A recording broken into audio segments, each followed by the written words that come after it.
A very good evening to you all and welcome to Rwanda Television News with me, Sam Kalisa. President Paul Kagame has urged the world leaders to ensure that the ongoing COVID-19 pandemic must not reverse the gains made in education, access and quality, particularly in Africa. While speaking virtually at the Global Education Summit held in London, President Paul Kagame noted that increasing spending efficiency alongside allocating higher amounts to education will ensure that all children are better prepared to lead more productive and fulfilled lives. Hosted by UK Prime Minister Boris Johnson and the Kenyan President Uhuru Kenyatta and attended by several heads of state and government, the Global Partnership for Education seeks to raise at least $5 billion which will help improve education in up to 90 countries and territories, including Rwanda.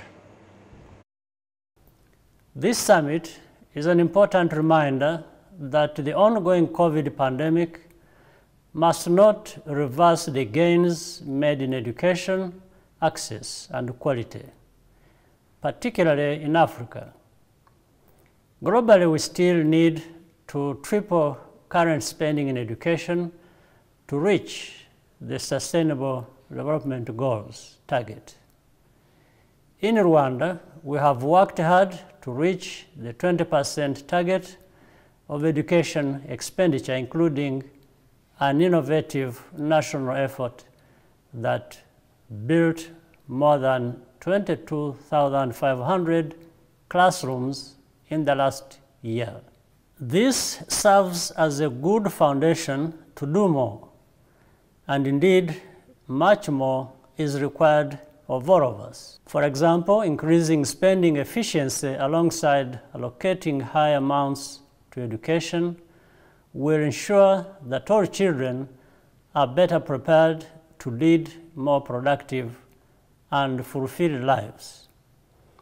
In addition, sustained investments in higher education are critical to nurture specialized knowledge and skills needed to grow our economies and accelerate development.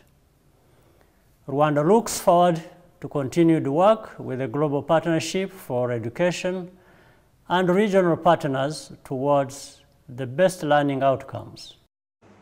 Still on the global education-related matters, the UK has been a long-standing partner to the government of Rwanda in the education sector, not only through training over 2,600 head teachers to effectively deliver on their school plans, but also investing in the current program called the Learn for All program, worth 97.6 million euros that started from 2015 throughout to 2023, aiming to improve learning outcomes and equitable access to primary and secondary education for boys and girls in Rwanda. But COVID-19 pandemic has threatened the implementation of such collaborations, with physical classes largely suspended for close to 2 years now, not only in Rwanda but also across the world. Anna Wilson, Development Director at the British High Commission in Kigali, spoke to my colleague Ethan Tashobia about the importance of the Global Partnership for Education Summit held in London towards creating safe learning environment for girls and boys during post-COVID-19 period. We know COVID-19 pandemic has greatly hit the world, brought the world to its knees. But how bad has education been affected? So the pandemic's had a really heavy effect on the education sector. At its height, 1.6 billion children were out of school around the world. And we know that even short interruptions in schooling can have a really long-lasting effect on the children who are out of school. So it's been really important that governments act swiftly and appropriately to respond to that. And the Global Education Summit comes at a critical moment, both to generate the resourcing that governments need to respond, but also the political will and commitment to ensure that every child benefits from a quality education. This summit also pays great attention to girls' education. Mm-hmm. How timely is the Girls' Education Summit in increasing the girls' enrollment in schools in the post-COVID period? So you're quite right, girls have been really badly affected by the pandemic. And even before the pandemic, girls were facing a crisis in education. So in sub-Saharan Africa, over 33 million girls were out of school. And then the pandemic's exacerbated obstacles that stand in the way of girls getting a quality education. So poverty's increased, gender-based violence, FGM, child marriage, all of these factors have been exacerbated by the pandemic. And that's why the summit comes at such a critical moment. We know that investing in girls and in girls' education is one of the smartest investments a country can make to reduce poverty, to build economies and to save lives. And so the summit will draw much needed attention on the issue of educating girls and generate much needed resourcing. What's really critical then is that countries take forward that commitment and implement appropriate inclusive policies. So it's really great that the government of Rwanda have already committed to a girls' education policy, and the UK is really looking forward to working with government on making sure that's appropriate to all girls' needs. Okay. And the Global Partnership for Education, I understand, is going to allocate about $5 billion in the next 5 years to the effect of education. How will they ensure that the money reaches the intended communities, which is also the purpose, which is to improve education in 90 countries, mostly developing countries? So the Global Partnership for Education is unique in that it's the only partnership fund dedicated to improving education and education delivery in low-income countries. And it's a partnership fund. It puts governments in the driving seat, and then it helps them deliver their national education strategies. So that's really important, because ultimately it's government's responsibility to ensure every child has appropriate education. That's also one of the reasons that we're pushing for substantial pledges of $5 billion over the next 5 years. We're also pushing for ambitious domestic financing commitments, so asking that every recipient country put themselves on a pathway to 20% of domestic financing towards education. There's a consensus that COVID-19 pandemic has threatened down, exacerbated, if that's the word, education, especially in developing countries. How best can the global health crisis be fought to make sure that even the money that is actually intended to fight, to promote education actually yields results? It's a really, really good point. The UK is clear that this virus won't be tackled until it's tackled everywhere.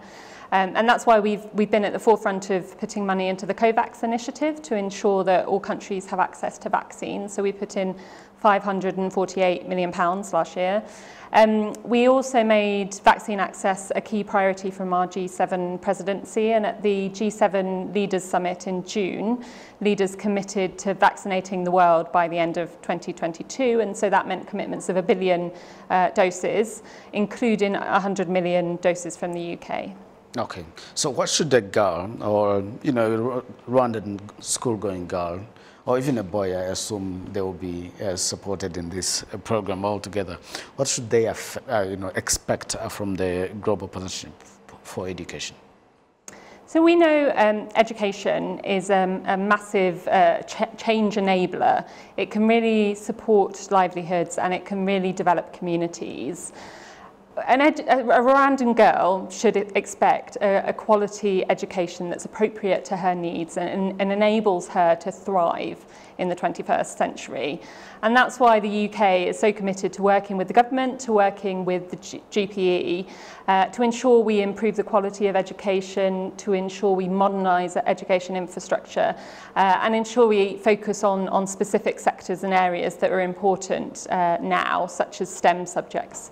Could this be yet another meeting where leaders meet and talk and probably have tete-a-tete on the sidelines, or you expect concrete actions from this meeting? If there are any, give us like two.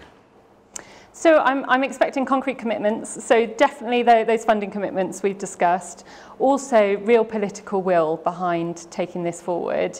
And that's why the UK is so excited that the summit's happening, and we'll get those global commitments. But just as importantly, we're really excited about the prospect to be taking this forward in partnership with others here in Rwanda, to make sure that children can return to school when it's safe for them to do so, also to make sure they get access to remote learning as we go through the pandemic.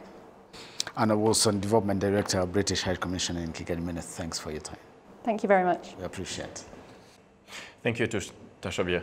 Moving ahead, the government of Rwanda has said that the ongoing peace and security operations in the Cabo Delgado province of Mozambique are also in the best interest of Rwanda and Africa in general. Foreign Affairs Minister Vincent Biruta, who doubles as the government spokesperson, said this during a press conference he addressed this Thursday alongside RDF spokesperson Colonel RwandaTV. Ethan Tashabia has the details.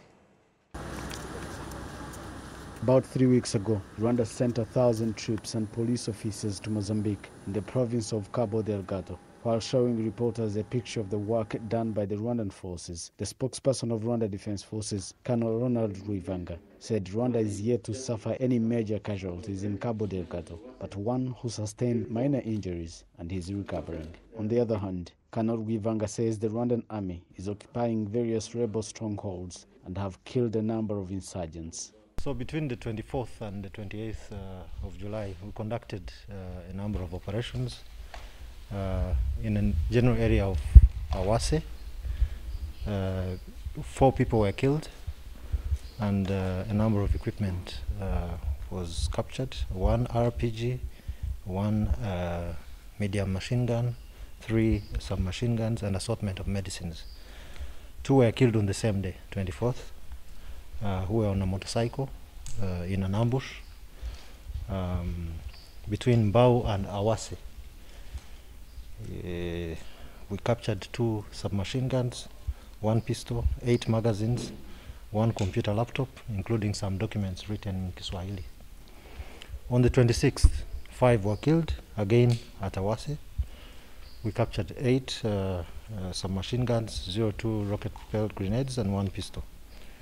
On the 28th, 1 was killed during an attack on their attack on our base. No casualties on our side. We repulsed them, and we captured 2 rocket-propelled grenades, 1 submachine gun, and then while taking one of our injured to hospital, we landed in an ambush, but we managed to break through, and we killed 2. None of our soldiers was hurt in the ambush. So far, we have not had casualties, major casualties, except 1 minor casualty who is recovering in hospital. While detailing the decision to send Rwandan troops to Mozambique, the Minister of Foreign Affairs and Cooperation, who is also the spokesperson of the Rwandan government, Dr. Vincent Biruta, said that apart from some individuals, no country in the SADC or elsewhere has said it was unhappy with the Rwandan decision to send troops to Mozambique. Twagishije inama tunabibwira ibihugu bitandukanye birimo. We consulted several countries, including SADC member states, and the international community, including African Union, and other distant countries with interests such as France, Portugal, USA, and China, among others. They were all informed through diplomatic channels or other means. There is no country that expressed dissatisfaction with the decision, apart from a few individuals who are coming out now. Ntabwo rero twigeze tubona igihugu nk'igihugu na kimwe cyavuze ko kitishimiye kiriya cyemezo n'abantu ku giti cyabo. Minister Biruta also expressed concern over the insecurity in Cabo Delgado, saying that the peace and security operation in Mozambique is in the best interest of the African security. Iyo ubona ibibazo biri muri Mozambique ukabona imitwe y'iterabwoba iri muri. The security situation in Mozambique, instigated by the terror groups operating in that country, you don't need to think that this concerns only Mozambique. It concerns us as well because some members of these terror groups who have been arrested in the recent past include some who came from Rwanda. Our interest is to safeguard Africa and ensure that such issues do not spill over and extend to our country. Currently, 700 Rwandan troops and 300 police officers are on a mission to fight terrorist groups that have ravaged Cabo Delgado province in Mozambique. Reporting for RTV News, Ethan Tashabia.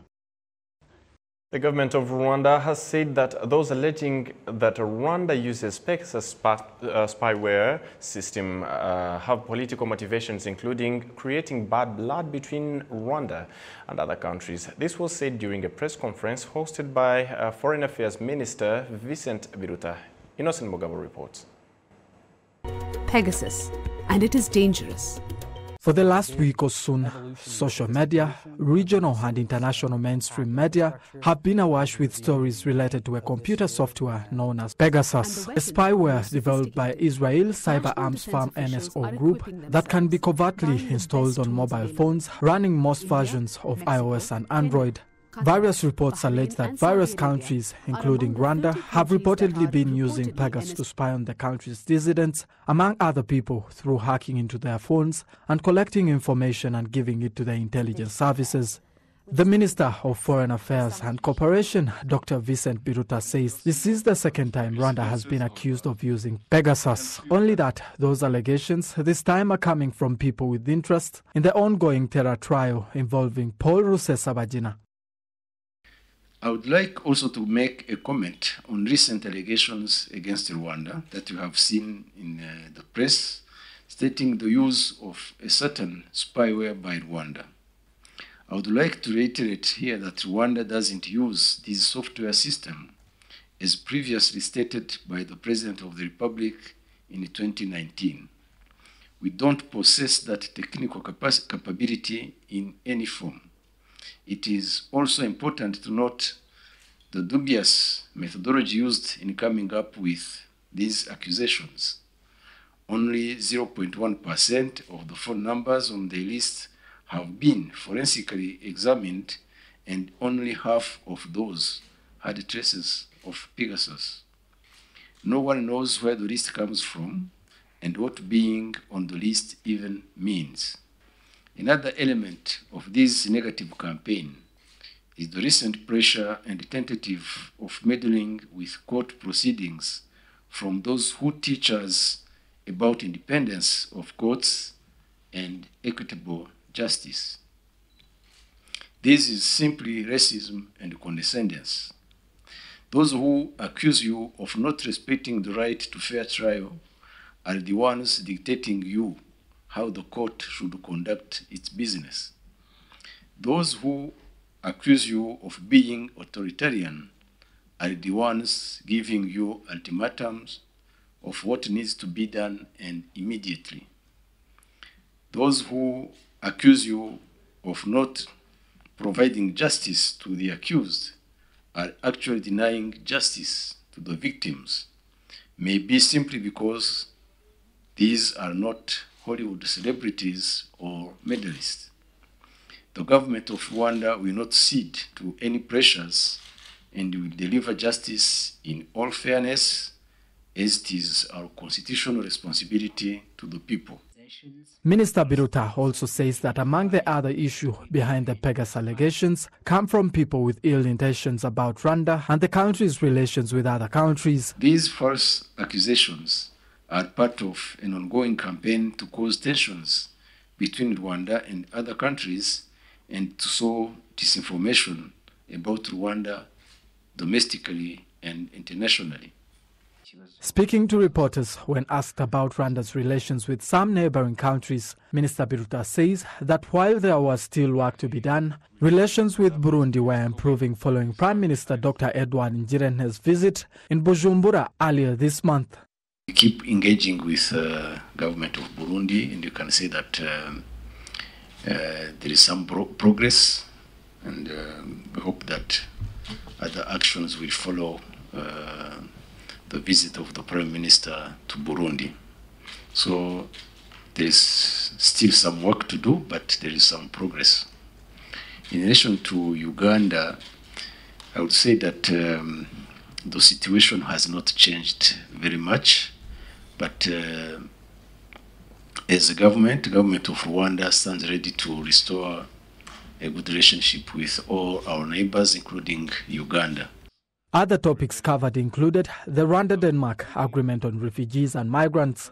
Biruta refuted reports alleging that the agreement between the two countries provided that people living in Denmark illegally were going to be deported to Rwanda, as had been speculated. Innocent Mogabo, RTV News. Thank you, Innocent, for the story. Into health matters now. The cancer burden has come to the forefront, especially in lower and middle-income countries. Health officials in Rwanda are calling on people to go for early screening to decrease the burden this disease puts to health systems and economies through prevention, treatment, and care interventions. Our colleague Gloria Mutesi explores the experiences of some cancer patients and the treatment interventions in Rwanda. In 2018, estimates from the International Agency for Research on Cancer indicate that Rwanda registered 10,704 new cancer diagnoses, among which 4,520 were men and 6,184 were women. Kanyanje Monique is one of the thousands of people currently battling breast cancer in the final stages of treatment, which she receives from the Rwanda Cancer Center in Kanumbe. I noticed a lump in my right breast, and some people told me that lumps are usually associated with cancer. I went for screening, and it was established that I had breast cancer. I had surgery and then started radiotherapy. The doctors followed up on me, and I'm now slowly getting better. I'm getting medication. Health experts say that cancer is a life-changing experience and so can affect the emotional health of patients, families, and caregivers. Having lost her sister to breast cancer and got diagnosed with the disease too, Philippa Chibugu founded Breast Cancer Initiative East Africa to ensure that through advocacy, awareness, education, and empowerment, cancer patients don't face it fearfully and alone. I came first in 2007, and what I found was dismal, and that's how I started wanting to come here and raise awareness and get everybody involved to fight breast cancer. It's rather not a center, but it started as a place where breast cancer patients, survivors, and information seekers could come and have a safe space where they can learn about this disease. And it is also an office. It's an all-purpose service and information center. The government of Rwanda embarked on a journey to decrease the burden of cancer to the economy and health system by establishing the Rwanda Cancer Center that offers radiotherapy specialized treatment that has been operational for more than a year now. The center has so far treated close to 1,000 cancer patients since its inauguration. Upon arrival at the Cancer Treatment Center here, every patient, before they undergo treatment, they are required to go through this radiotherapy planning CT scan so that they can establish what the oncologist would call the contours that will eventually aid in targeting the exact spot that needs the radiotherapy during the cancer treatment. Previously, cancer patients would seek radiotherapy services abroad, but thanks to the establishment of the center, that is a thing for the past now, as explained by Dr. Pacific Mujenzi, the head of the Cancer Center. From the perspective of the main treatment modality, so there was a modality missing, which is now available, which is radiotherapy. So now we've significantly contributed to the overall management of cancer, and we've prevented quite a number of international referrals that were initially going abroad to seek for radiotherapy. And also, it's also very important to provide those two options in the same center. So it also saves a lot and prevents delays that would lead to the cancer progressing. In terms of human resource and expansion, the Cancer Center is growing, and plans are in the pipeline to extend the services that are offered. In the short term, I would say we would want to add more services. It's as per international guideline, and it's ideal that cancer care is given under one roof, if I may qualify it like that. So at the moment, we started with what was the missing link, but the immediate goal is to include the other service, namely surgery, but also to increase on the diagnostic capabilities. There's still one diagnostic modality that's still missing in Rwanda, which is PET scan or part of nuclear medicine, but also include all the other services so that we can take care of a patient from time of diagnosis to follow up, meaning after treatment and follow up. So all the cancer care to be provided. The Rwanda Cancer Center receives about 70 patients per day for radiotherapy, with each patient session taking about 15 to 20 minutes. The facility complements existing prevention, diagnosis, and treatment services, including a 20-bed chemotherapy unit. Gloria Mutisi, reporting for RTV News. Thank you, Gloria, for the story. Members of the Business Council crossing the border between Rubavu district in Rwanda and the city of Goma in the DRC are in Goma for a meeting organized by COMESA in collaboration with the Rwandan Ministry of Trade and Industry. They are working together to find a solution to the problem of cross-border trade. The meeting was chaired by the Mayor of Goma, Kano Kabeya, and the Deputy Mayor in charge of Economic Development in Rubavu District, Deogracias Nzawanima. It was also attended by representatives of the private sector of both sides. Participants were exposed to trade barriers between the two sides, and members of the council discussed on finding solutions. And of course, this evening we're joined by Deogracias Nzawanima, who is the Deputy Mayor of Rubavu District in charge of Economic Development. Good evening, sir. Thank you for joining us. Good evening, sir. We recently heard the issue of traders of both sides, of course, complaining that there were some hindrances in cross-border trade, and now this meeting intends to address the issues. The general question is, what were the main challenges being addressed during this meeting? Thank you so much.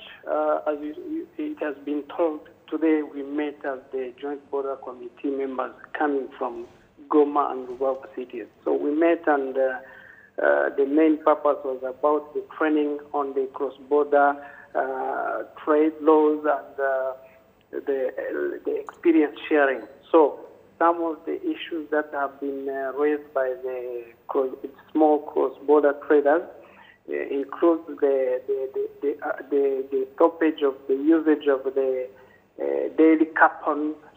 As you remember that before the COVID came, we used to use the daily coupons.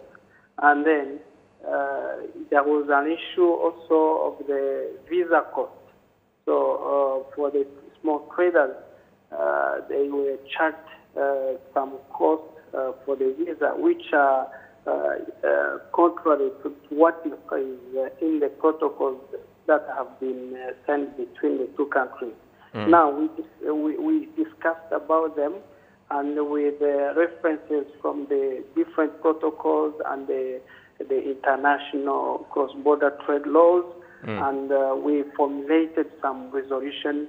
Among them, we formulated, we say that these costs for the visa, which are contrary to the protocols and laws, should be suppressed with the immediate effect upon our governor's approval. And second, once our governors accept and note these resolutions, we once again reinstall the usage of daily coupons for the residents coming from, or the residents from Rubavu and Goma cities. And we also suggested that we could be meeting on a monthly basis, meeting that the next meeting will be held in Rubavu from the 26th up to 27th of August to see how this partnership will be enhanced and be formalized in order to deal with all issues which hinders the development of our cross-border trade. All right, sir. My second and last question is, among the issues that have been raised is the issue of taxes plus substandard goods that were crossing into the country or outside the country. The issue of quality and the issue of taxes, how are they going to be addressed, and when will the resolutions take effect? As I said, these resolutions will take the effect as soon as possible. And this is when the meeting of governors meaning the governor of Western Province from Rwanda and the Northern Kivu governor. If they meet even tomorrow, the day after tomorrow, if they note these resolutions, they will take immediate effect. And about the quality and the prices, even the taxes, we said that there are legal documents, the protocols and agreements that have been set between the two countries. We don't have to go outside of them. They should be. We should comply with all these existing legal documents. Thank you very much, Dr. Sianzawanimha. Let me thank you for your time and have a good evening. Thank you so much, sir. And back, of course, to health matters. Medical experts have urged COVID-19 survivors to keep following health guidelines after some researchers have shown that the fact that there is a side effect the pandemic leaves in the people's respiratory systems. Ghislaine Mugwaneza has the details. COVID-19 survivors that have reached the critical condition and were put on oxygen but recovered have said that even though they recovered from COVID, they were left with side effects. I was sick of COVID for 3 weeks, but that COVID left me with respiratory problems because they really got destroyed and I couldn't breathe for 2 months. I was on the oxygen and I came back to life after those months. I didn't even know that I was at the hospital.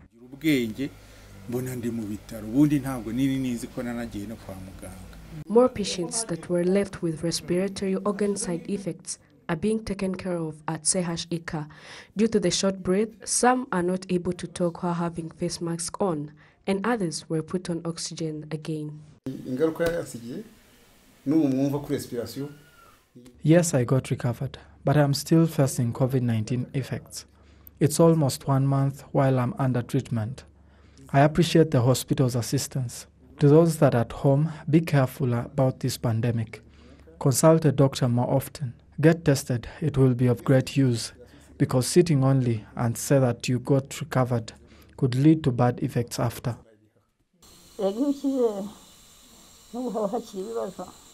When you are recovered, there are remaining effects like coughing and having short breath problems, as well as losing conscience.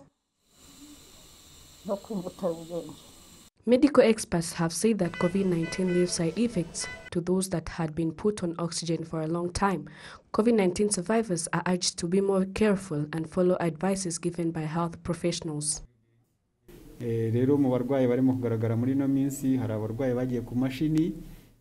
There are patients that were on oxygen cylinders, and after being discharged, they remained in need of oxygen for a long time. The respiratory organs were not able to work as before. For those who are able to get oxygen machines at home, they are being discharged.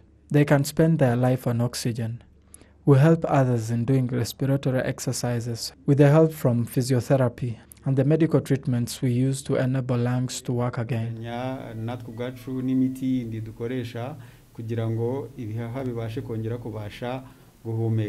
Dr. Meneras Nyashimana, who has been leading the National COVID-19 Task Force, has urged the patients to directly go to the hospital whenever they get respiratory issues.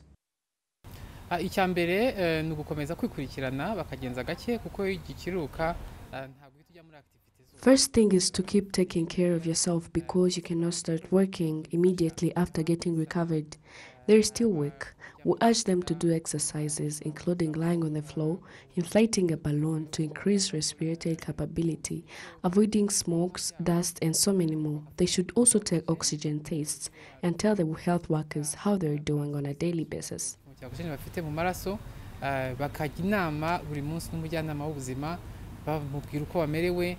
According to the Ministry of Health, more than 7,800 COVID-19 infections were recorded in 7 days.